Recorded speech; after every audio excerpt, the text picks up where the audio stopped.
প্রতিবাদে সংবাদ সম্মেলন। প্রিয় সাংবাদিক বৃন্দ, আসসালামু আলাইকুম, আদাব। আমি মোসাম্মদ ময়না বেগম, স্বামী মোহাম্মদ আমিরুল ইসলাম, গ্রাম হুদাপাড়া, পোস্ট অফিস গুজিয়া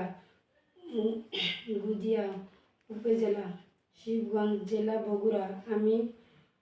আমি অধ্যক্ষার সংবাদ সম্মেলনে লিখিত বক্তব্য পাঠ করিতেছি যে অর্থের লোভে আপন বোনের সংসারকে ধ্বংস করার প্রচেষ্টা, অভিযোগ শীর্ষক যে সংবাদটি বিভিন্ন মিডিয়ায় প্রকাশ করা হয়েছে তা সম্পূর্ণরূপে মিথ্যা, বানোয়াট, ভিত্তিহীন।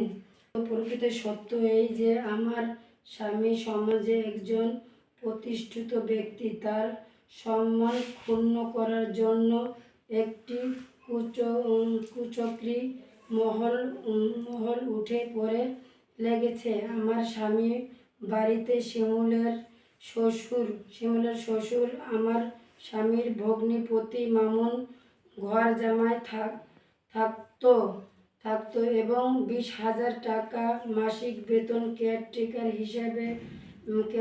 হিসাবে আমাদের যাবতীয় সব কিছু দেখাশোনা করত। এই সুবাদে গুজিয়া এবং বহুতল ভবন নির্মাণের সময় অর্থনৈতিক হিসাব চাইলে সে হিসাব দিতে পারে না। পরবর্তীতে বিষয়টি নিয়ে একটি বৈঠক হয় এবং বৈঠকে হিসাব করে 18 লাখ টাকা তাদের নিকট পাওনা থাকে। বৈঠকে সবাই মতামতের ভিত্তিতে 8 লাখ টাকা ছেড়ে দেওয়া হয় এবং তারা 10 লাখ টাকা আমাদের দেবে এবং সিদ্ধান্ত হয় তারা 5 লাখ টাকা আমাদের দেয়। বাকি 5 লাখ টাকা দিতে তারা ধামকি ও বিভিন্নভাবে হয়রানি করতে থাকে। শিমুলের স্ত্রী মাহফুজার মা হেনা আরও 4-5 জন গাড়িতে ইট পাটকেল নিক্ষেপ করতে থাকে। বিগত কয়েক বছর পূর্বে শিমুলকে আমার স্বামী বিদেশে নিয়ে যায় এবং আমার স্বামী দোকানের কাজ দেয়। তখন শিমুল অসৎ উপায়ে অবলম্বন করে। স্বামী শিমুলকে কাজ থেকে বের করে দেয়। সেই ক্ষোভে শিমুল দেশে এসে তার শ্বশুর মামুনকে নিয়ে আমাদের বিভিন্নভাবে হয়রানি করে আসছেন।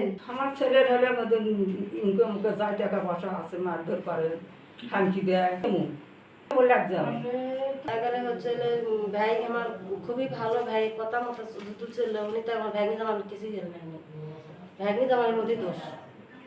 মনে করেন টাকা দিয়েছিল, লেবার পরে মনে করে অর্ধেক দিচ্ছে, অর্ধেক দেয়নি। এই ভিন্ন করে মনে করে মারপিট করে, টাকা চাইলে মারপিট করে ওই যে শান্তারা লিয়েছে হলে চলে স্কুলে যায়, তার সিটি হার আটকার পরে মনে করেন যে বিভিন্ন করার পরে মনে করেন যে ওই ভয়েতে ঢাপি দেয়।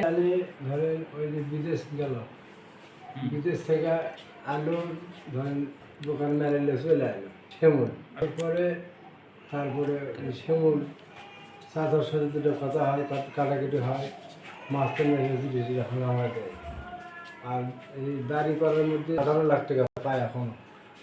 বাচ্চাদের ধরেন আজ চাষা আসছিল, দুটি চাষা আসছিল, 2 দিন ধরে আমরা দরবার করি। পুলিশ অনেকগুলো পুলিশও আসছিল বাড়িতে, এসব দরবার করা হয়। তো করছে যে না, আমি টাকা পাবো, সেই টাকা আমাকে দিতে হবে। তো চাষা করছে যে আমি যে টাকা পাবো এই বাড়ি করে করছি সব আমার টাকাতে। 5 লাখ টাকা দিচ্ছে আর 5 লাখ টাকা এখনো দেয়নি। আর এই অজগবি ইটি মাঝখানে দেওয়াটাই হচ্ছে যে ওর বিরুদ্ধে আমার নালিশ করে দেয় যে যাতে ধরে নিয়ে যায়, ওর ভাই ভেস্তে করে ধরে নিয়ে যায়।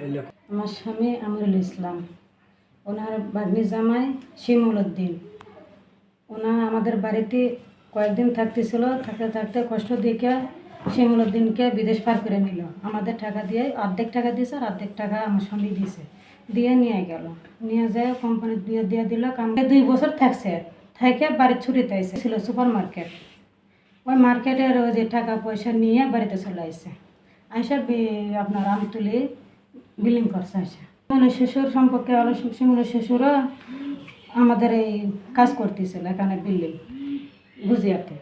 টাকা পাইতেছিলাম 18 লাখ টাকার ভিতরে 8 লাখ টাকা ছাড় দিয়ে দিছে, আর 10 লাখ টাকা পাওনা ছিলাম। ওইটা 5 লাখ টাকা দিছে, আর 5 লাখ টাকা আমরা যখনই চাই তখনই ওই যে বিভিন্ন রকমের হুমকি দিয়ে এগুলো করে। কাজ করলে যে গুজরাতে বিল্ডিংয়ের কাজ এগুলো আসে হুমকি দিয়ে কাজ বন্ধ করে দেয়।